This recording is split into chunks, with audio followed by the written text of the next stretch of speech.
Hi everyone, welcome back to Pages of the Globe. Today I'm going to be reading to you the short story Clockwork, Evangeline by Nemma Wollenfang. Before we start, I'm going to talk a little bit about the author, the story, and then we'll jump right into it. So what I'm going to tell you about the author comes straight from her website, nemmawollenfang.co.uk, and you can access it through Safari, Chrome, whatever. Nemma Wollenfang is an MSc postgraduate and prize-winning short story writer who lives in the gloomy, windswept north of England. Generally, she adheres to science fiction, perhaps as a result of years in the laboratory cackling like a mad scientist, but she has been known to branch out, especially if there is a romantic twist to be had. Her stories have appeared in several venues, including Beyond the Stars, Abyss and Apex, Cosmas Infinity's Chicken Soup for the Soul, and Flame Tree's Gothic Fantasy series, which is what I used to find this short story.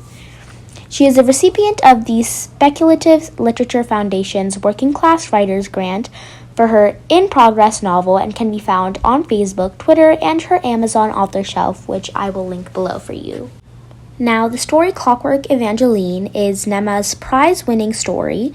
It won first place in the steampunk-style short story competition in 2014, which is run by the Steampunk Journal, and then was published online by Titan Books.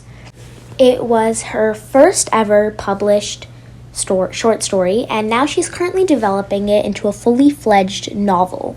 So if you guys would like to check that out, I could always link it below. Now, some interesting facts about Wollenfang is that in her university work, she actually studied both biology and parasitology. So, oftentimes, at least she says, that these elements of these fields creep into her fiction. And while you can't really tell in this story, what I do really like about this story is how it's kind of like Victorian era combined with like steam power devices. That was kind of the prompt, I'm assuming. And she just like really carried through with it. So this is a great short story, and I'm excited for you guys to listen to it. Remember to like, share, subscribe, and comment down below which short story you would like to read next. Clockwork, Evangeline by Nemma Wollenfang. The cogs in Evangeline's heart ground into gear as she took to the streets, dancing amidst the myriad workers on the morning commute. Londinium was always crowded at this time of day, the metropolitan hub abuzz with the eclectic sprawl of busy people who braved the cloying smog in their slow-paced herds. But Maleficus would want his tea soon. Dark, no sugar, with a sprig of pungent juniper, and it would not do to deliver it late. "I beg your pardon, sir, madam," she sang as she twirled between those queuing for the 8:55 airship to Marylebone. By the time they turned, she had already flitted away. Evangeline was like a hummingbird, a shimmer of amethyst that was there one second and gone the next, and her movements flowed with a grace and elegance that only mechanical imaginings could achieve. "Ah, Evangeline," Maleficus exulted as the bell twinkled on their shop's door. He was seated at his workbench, hunched over with a magnifying monocle attached to one eye. It whizzed and whirred as salty hair fell across his face. "Your tea, maestro," she said, as she set the cup before him. Good, thank you, my dear." He took a hearty sip, and the lines on his face seemed to fade. "I'm glad that you have returned so swiftly. I have a client due in 10 minutes, and we must show her our best work now, mustn't we?" Evangeline's face lit with delight. When she was happy, her skin seemed to glow. "I will fetch the designs from the Twilight collection at once," she trilled, dancing away. "You've read my mind," he laughed. Maleficus's emporium of extravagant wonders was perhaps a little antiquated. The store was dimly lit and smelled of mothballs, but it was filled to the rafters with the most unusual and marvelous of creations. Evangeline spent most of her time amongst the collections, carefully arranging and cataloging and admiring all of Maleficus's work. And when she was allowed to display them, satin flowed along her skin like water, the caress of velvet made her lips rise, and even the hard stiffness of leather was welcome. Gathering up an armful of corsets and skirts, she flitted downstairs to the main storefront. There she laid them all out with the utmost care. It would not do to have one crease. The shop bell tinkled. "Hello, Mr. Maleficus?" "Ah, welcome!" Malthus cringed as he rose, but held his smile. "How can I help?" A gentleman of no more than 30 years stood on their threshold, with sleek dark hair. He had a handsome face, Evangeline thought, and held himself with the suave sophistication of the upper class, and when he moved, he brought with him the scent of roses. "I have an appointment for 9:10, he said, under the name Reed." "Oh," Malthus said, "I had been expecting a Mrs. Reed. I apologize." "No need. I made the appointment in my wife's name. I meant to surprise her with a gift for our anniversary, and I believe only your—" As his eyes fell to Evangeline, he grew silent. Never a man to anger, no matter the customer, Malthus smiled kindly and asked, "What is it, sir?" knowing very well what diverted his attention.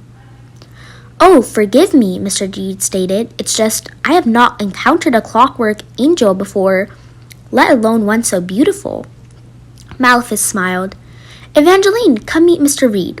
With a graceful twirl that flared the black netting of her skirts, she danced to their sides and smiled. "Evangeline is my assistant," she said. "She will showcase our collections for you today." Even as Malthus spoke, Evangeline took the gentleman's top hat, cane, and coat, folding the latter across her arm. With a well-practiced curtsy, she pirouetted away. "As you can see, she loves to dance," Malthus said fondly. "She does?" "Oh, yes. Ballet, Latin, ballroom, tap, anything." There was pride in his tone. Evangeline could hear it. To please him, she began to pivot, performing the beginning of a slow ballet number she had catalogued in her memory bank. It was one that seemed to give Malthus great joy. Swan Lake, she thought it was called. "She's a mechanical wonder," Mr. Reed smiled as he watched. "So lifelike, though the hair is a little unnatural." Evangeline paused. Should she change it?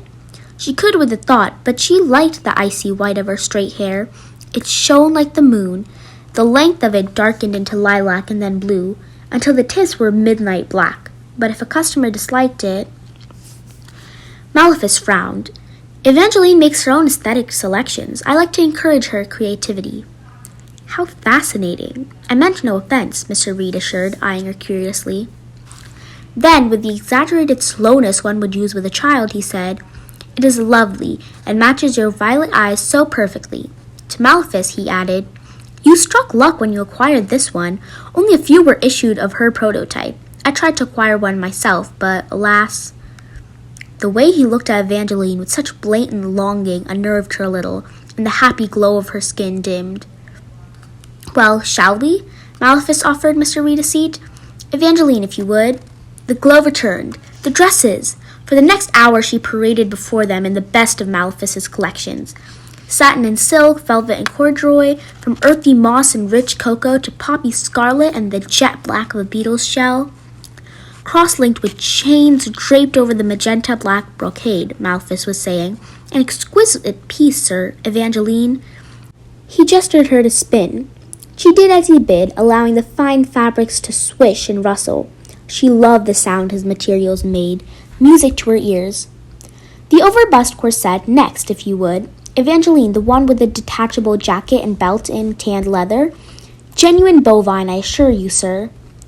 Brass-buckled pieces followed from their vintage collection, a menagerie of obsidian dresses with Victorian ruffles and fine velvet overcoats with silver fastenings. Evangeline displayed a steel-boned corset dress with a mercury brocade, with particular pride, and wore a zip-liner fascinator with mini hat to complete the set. Platinum buckles bound in the inseam. Then came the dragon scales and the electrum sheens, crow feathers and finely spun metallic spider webs from their Luna Gothic collection. Mr. Reed said. "May I see the last one again?" Holographic enhancements allowed Evangeline to alter her appearances on a whim, and as each change was pre-programmed, she could revert in a momentary flash. Genuine first, artificial on repeat. As was her prerogative, she matched brown ringlets to the earthy pieces, and whenever she displayed black, her silken hair gleamed like ebony, ending in silver tips. "Some very fine designs indeed," Mr. Reed complimented as he watched, though in truth, Evangeline thought that he may have been more interested in her than his purchases. "I am spoiled for choice, though I wonder if your angel bears quite the same figure as my young wife. I have her measurements written here." He turned to hand Malphus a crumpled note. "Evangeline, if you would." She flitted to comply as Malphus winced and held his back, taking the paper from Mr. Reed. For the briefest second their fingers touched before she pulled away. "You must excuse this old-timer, sir," Malphus went on as she handed him the note. "These bones have little strength left in them." "Ah, yes, we can make these alterations." "If I may be so bold," Mr. Reed suddenly said, his eyes resting on Evangeline, "would there be any price you'd be willing to consider for her?" That made her start and whip about. Never before had anyone asked. For Evangeline, matching shock dominated Malphus' face before he managed to quash it with a good-natured laugh. The sound had a brittle edge. "Ah, no monetary worth could be placed on her. Evangeline is not only my assistant, you see, but a cherished child. She is like a daughter to me, sir." "Just so," he inclined his head in acceptance. "I only meant to inquire." The rest of the show went on well enough, and Mr. Reed commissioned 6 pieces, all in all a good morning's work. As Evangeline re-emerged in her default black attire and ice-white hair, Mr. Reed applauded her soundly. "Very good, very good. You know, a performance by your Clockwork angel would make a lovely addition to my anniversary celebration ball. It would be quite a spectacle." Malphus's eyebrows rose. "Evangeline dance for a large audience? I don't know." "Come on now. I guarantee it would make a great deal of business. My wife and her friends are avid shoppers, and when faced with such a beautiful model," he winked at Evangeline as he retrieved his hat and coat and opened the door to the steamy street beyond. Outside, a man with chocolate-brown goggles in a juddering car awaited his fare. "Think about it," Mr. Reed said, holding out a small white slip. "My card."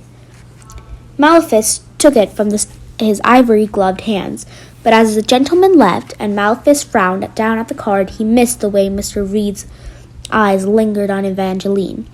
A little too long. Evangeline noticed, and the cogs in her heart stuttered a beat. After closing, Evangeline settled into her high-backed chair by the fire while Malphus locked the main doors and pulled down the shutters. She held the card Mr. Reed had left, twirling it between her fingers as she watched the red and gold flames dance. Since Mr. Reed had left, her heart had felt funny. Even now the cogs and gears ground together like ill-fitting puzzle pieces. She placed a hand onto her chest. "Even my aged ears can hear that racket," Malphus said, as he leaned heavily on his eagle-headed cane. "Come, dear, let me have a look." Moving to his workbench, she laid down while Malphus donned his whistling monocle and opened the hatch in her chest. The noise was louder now, clanking and grating. Malphus said, "Your gears are a little loose. Have you been anxious today?" Evangeline did not understand the word. "I have been happy." He only hummed, and taking a spanner, began to set the wrong to right. It did not take long. As he oiled her heart and tested the gears and cogs, he bore a ponderous frown. "I didn't know about this business with Mr. Reed," he muttered, shaking his head. "I am happy to do business with the man. He is a reputable tradesman, but to involve you in this show of his—" Looking to her, his eyes brimmed with some emotion she could not define. "I care for you, Evangeline, and I worry what will happen when I am no longer here." "Are you planning to travel?" Evangeline asked with some fright. No, dear, don't fret." His gaze returned to her clockwork heart. "But one does not always plan some journeys." Finishing up, he refastened her hatch, wiped his oily hands on a cloth. "As to this fashion show malarkey, I don't know what to think. What would you like to do?" Evangeline thought of the dresses and the dancing. She thought of the pretty ladies and crystal chandeliers and glasses that tinkled as they clinked. "I'd like to dance," she said. "Of course you would," he smiled. Malphus had such wonderful eyes, Evangeline thought. Not just for their sky-blue clarity, but for their expressiveness. They were neither young nor old, they were ageless. Awakening to the bright glow of dawn, Evangeline followed her programming, and passing Malphus slumped over his desk. He must have worked until he slept, she thought, pacing a blanket about his shoulders. She took to the smoky streets in search of tea.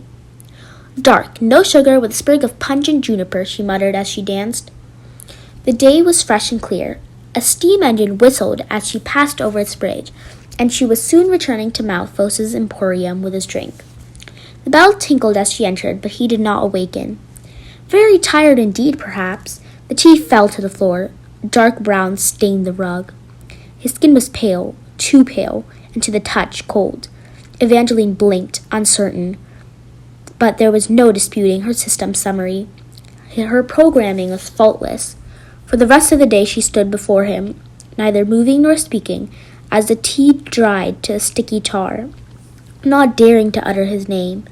The sun gave way to the velvet black of night, and a layer of dust settled upon both of them. Evangeline lived for Malifaux and his dressmaking. She had no other function. At the moon's zenith, Evangeline broke her stance. She shifted forward and gently closed his sightless blue eyes. No expression remained. That was when she saw what he had held. In Malefic's hand lay Mr. Reed's business card. Evangeline picked it up. Okay, so that was Clockwork Evangeline by Nemma Wollenfang, and it was great. And let's just get on with the summary / overview / analysis. Now, before we start, I do want to explain that when I went online, I could basically find nothing about this specific... I found things about this short story, but I didn't find a lot about its analysis, its plot, what it was trying to symbolize, what it was trying to portray. So whatever I'm telling you is purely from my perspective and what I assume the story is about and what I kind of got from this. So if it's wrong and if this is not what the author was trying to portray at all, just remember that this is completely my opinion. And if you have a different one, then please comment down below because it might be the right one. But anyway, so in the story, basically what happens, it centers around Evangeline, who is this mechanical, doll-like kind of doll, right? And she's Malifaux's, who is this dressmaker / he owns this big emporium of cool, marvelous things. And basically she works for him. And one day this strange man comes in, and he's trying to find stuff for his wife because it's his anniversary. His anniversary's coming up, and he's trying to find her a really nice gift when he sees Evangeline. Now, it's important to notice that everyone's kind of amazed by Evangeline all the time because she's obviously mechanical, but she's this super graceful doll that dances really well, and she's a really amazing spectacle. But again, she does belong to Malifaux, and she's a part of Malifaux's emporium of extravagant wonders. Now, what I got from the short story was honestly just as you go through the story, you can kind of see how Mr. Reed is kind of a creepy guy almost, and he's just always staring at Evangeline. And in the end, even when her cogs are all mixed up, and Malifaux is oh, were you nervous? You can kind of see that Mr. Reed made her slightly uncomfortable, and he obviously had a big interest in her, and he wanted to buy her, and then he wanted her to perform and all that, which Malifaux didn't really like because in his eyes he saw Evangeline as a daughter, I guess, which is what he says, and he just cares a lot for her. So he was kind of uncomfortable with that, and he was oh, I don't really want you to do that. But so throughout the story, I just kind of, as I was reading it, I kind of automatically thought about how maybe Wollenfang was trying to hint at how women are constantly portrayed as maybe dolls in the society. They're just supposed to be these super graceful, kind, bubbly little beings, and all they kind of do is just work for a man. And when Mr. Reed is offering to buy her and she's I don't really want to go with you, it just reminded me of how sometimes women are just kind of seen as when they're being married, it's just oh, who can we marry her off to, who's going to be the richest and bring us the most reputation, bring the family the most reputation, the best reputation, sorry. And so, again, I genuinely have no idea. This is just my interpretation. Everyone could have different interpretations of the story. But that is kind of what I was thinking. And then at the very end, when Malifaux dies, she talks about like how she has no other function and she just lives for Malifaux and his dressmaking. So when she like finally breaks her stance, all she kind of does is she just like picks up Mr. Reed's business card, and to me it almost felt like she was like, all my only purpose in this world is to serve this guy. And it kind of reminded me of like how some people, in the patriarchal society, it's like a woman's only purpose in life is to serve her husband and then later on her children. And then when she finally picks up Mr. Reed's business card, it's like, okay, now you have to move on and you have to serve this other guy almost. Again, I genuinely don't know if that is what the author was trying to hint at all. And I will make sure to read her upcoming novel, which she's actually centering around this short story. But that is completely my interpretation. Please feel free to comment down below and give me yours. I would love that so much. And yeah, remember to like, share, subscribe, and comment down below which short story you would like to hear next.